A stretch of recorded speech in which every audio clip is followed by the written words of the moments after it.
Dear friends, we were discussing the issue of submitting the false documents, the issue of fabrication of the documents, which is a serious matter.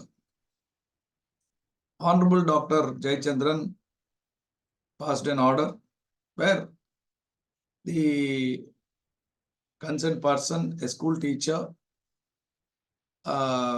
she was a school teacher and she was already married. However, she filed a case against her ex-husband claiming compensation or maintenance, suppressing these facts. And the husband, the estranged husband, was made to pay about 1,36,000 rupees. Finally, the divorce took place and both of them separated, were living happily or living separately. This is a case where the marriage took place in 96 and 2009 it was dissolved, and 2016 again the husband did some research upon the lady and found that she is living happily.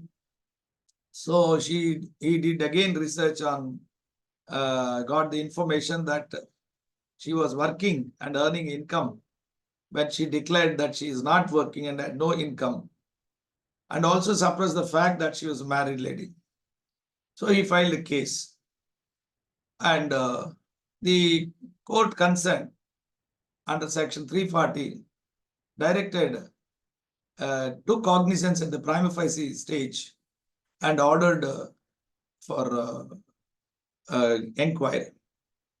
This is as per section 195 1B of Criminal Procedure Code.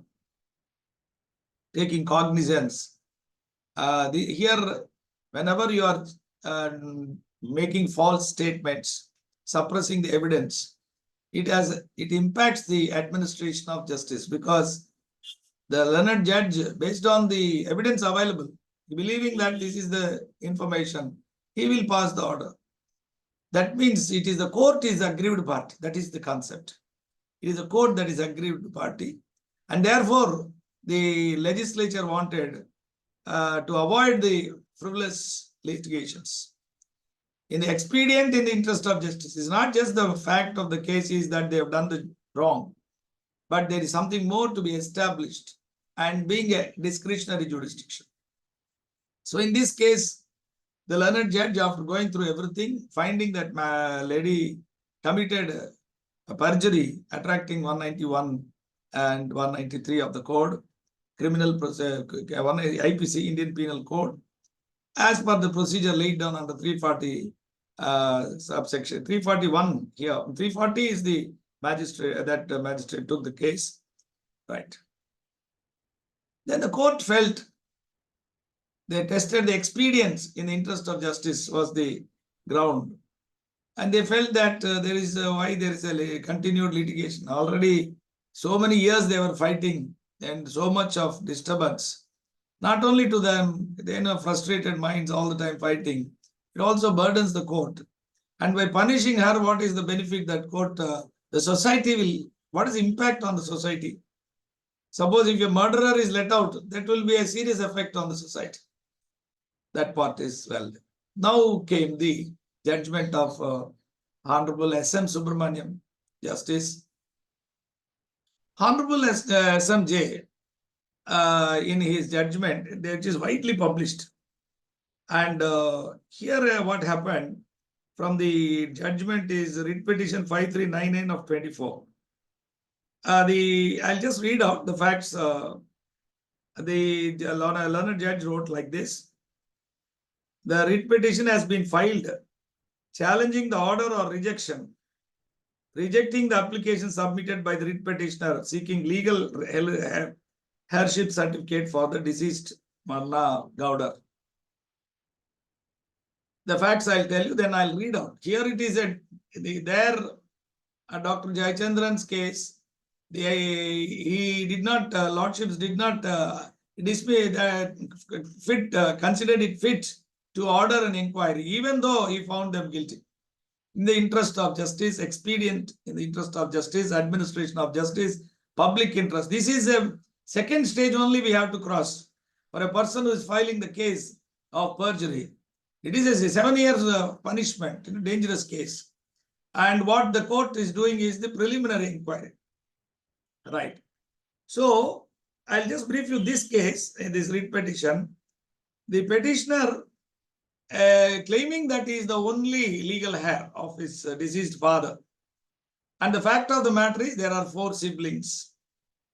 He filed for a legal heir certificate before the Tahsildar, Revenue Divisional Authorities.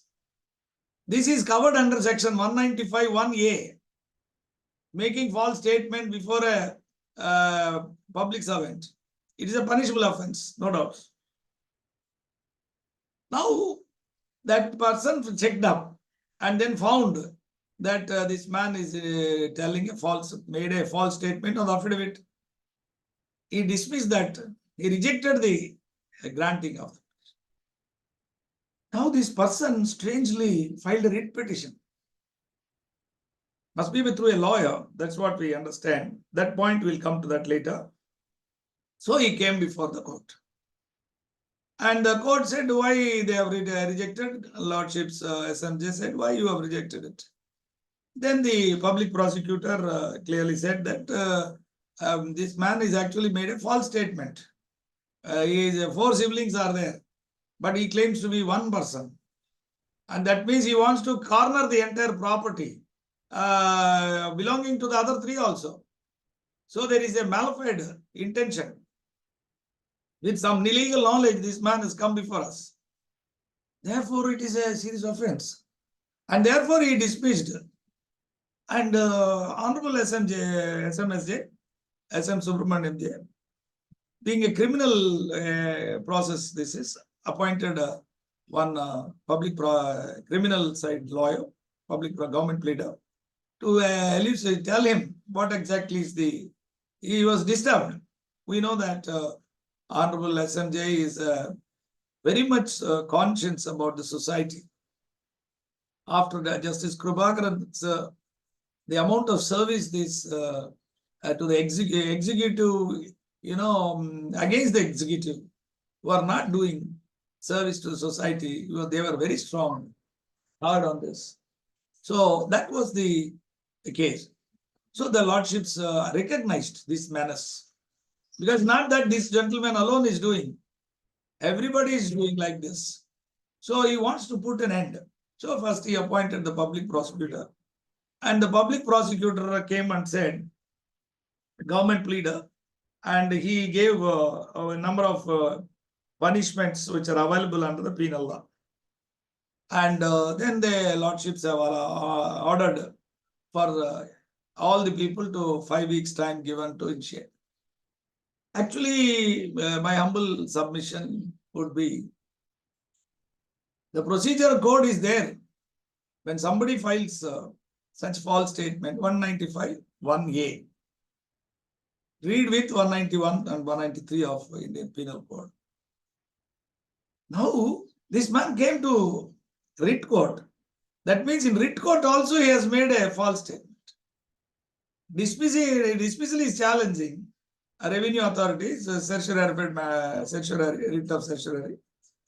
Then he has again said, what he will say, no, I filed for these things. And why it was up? No, I have 4 children, siblings, but he wouldn't have said like that. That means he made further false statement again with a deliberate, willful, malafide intention. That is the point. Now the court itself would have ordered inquiry. That is the law. It's only a preliminary inquiry. Because the impact will be terrible when the court makes an observations. First step is they have to file a finding based on facts are clear. Record the findings and then direct the matter to be inquired into by the magistrate court concerned jurisdiction. This matter would have been solved within 1 month.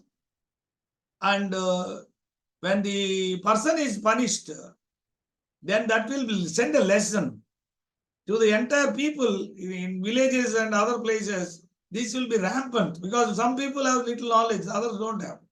And these people manipulate the law. We have seen it for all the certificates that are required for beneficially. Most of the certificates, even educational certificates, qualifications are forged. Therefore, this should be viewed very seriously by this court. There is a need for it. Even though the settled judgments are that, and Supreme Court very clearly mentioned in Prakash, this is Pritish was a state of Maharashtra, or Iqbal Marwa versus Meenakshi Marwa's constitutional bench. What the Honorable Supreme Court said is that the complainant might have been terribly aggrieved, really he would have suffered. But then the court should give more importance to the impact that will create on the society. Expedient in the interest of the public justice, interest of justice, public interest, administration of justice are the casualties. How far it is affected was the judgment. But the law is evolving over a period of time. This judgment is 2001 by Justice Thomas. And then now things are changing. In a progressive economy, litigations are bound to be there. People has to, the constitutional bench judgment, which clearly says that nobody should take the court for granted. Therefore, we appeal to the court to take cognizance, suo motu cognizance they can take. The two options are there in 195, 1B, that the court itself can take, or based on the complaint by the other siblings. Either ways, they can take it to be recorded as a miscellaneous petition. That is the subject. But for us to understand as a continuing V4, the fourth video we are doing, now when you are arguing from the complainant's angle, this judgment will be very important for you. Because you can defend saying that the lordships recognized. Here is a person filed a perjury, false statement. And then the lordship was, the Madras High Court took it very seriously. Similar, because the impact that is going to create on the society was the basis. Similarly, your case has to be put into that front. Whereas in that case, the matrimonial, personal matter. You understand? Nothing is going to happen if by punishing the madam. They are living peacefully. Already they suffered several years of acrimony between them. But here, they have to, it is in interest of justice that you have to take an action. That's all. This is the subject matter, dear friends. And let us see.